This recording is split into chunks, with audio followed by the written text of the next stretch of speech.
11, 12 और 13 को जो कंकरियां मारेंगे उसका तरीका आपको बता देता हूं। आप 21, 21, 21 कंकरियां तीनों दिन, इसलिए कि 7, 7, 7, 3 जमरात के लिए 21 कंकरियां आपको चाहिए। आप तीन की ये कंकरियां कहीं से भी इकट्ठा कर सकते हैं। कुछ लोग बड़े एहतमाम से कंकरियां उठाते हैं, पानी में धुलते हैं और उसके बाद ले जाकर रख के, कोई जरूरी नहीं। कोई भी कंकरी, नीचे पड़ी हुई कंकरी उठाइए, आप बिस्मिल्लाह कह के अल्लाह अकबर, अल्लाह अकबर कहकर जो है 7 मरतबा कंकरी फेंकिए।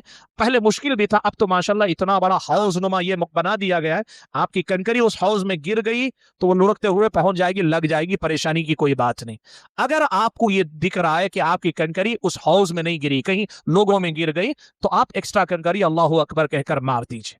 तो आप कंकरी मारेंगे। ये जायज है कि अगर औरतें कमजोर हैं, नहीं आ सकती वहां तक, खासतौर पे उम्र दराज या बुजुर्ग बड़े लोग नहीं आ सकते, तो आप उनकी कंकरियां अपने साथ ले जाकर मार सकते हैं। तरीका क्या होगा? आप खड़े हो, अल्लाह अकबर कह के आप मारेंगे एक एक साथ, अपनी साथ हो गई, फिर मजीद साथ लेकर इरादा कर लीजिए फुलां की तरफ से, पहले जमरे को ही कंकरियां मारेंगे। पहले जमरे को कंकरियां मारने के बाद अगर मुमकिन हो तो थोड़ा सा दाएं तरफ हटकर, अगर मुमकिन हो, भीड़ भाड़ ना हो, तो वह खड़े होकर किबला रुख होकर दुआ करना एक सुन्नत। और अगर वक्त नहीं मिलता है तो आप आगे निकल जाए, भीड़ है तो आगे निकल जाए। ऐसे ही दूसरे जमरे को कंकरियां मारिए, 7 7 कंकरियां।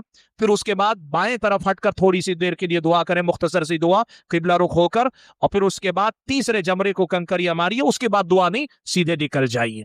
ये 11, 12 और 13 ये हो गए हज के 6 दिन के अमाल। अगर आपने ये कर लिया तो आपके हज के बुनियादी अमाल मुकम्मल हो गए, सिवाय एक अमल के जो बचा हुआ रहेगा, वो है आखिर में होता है तवाफ वदा।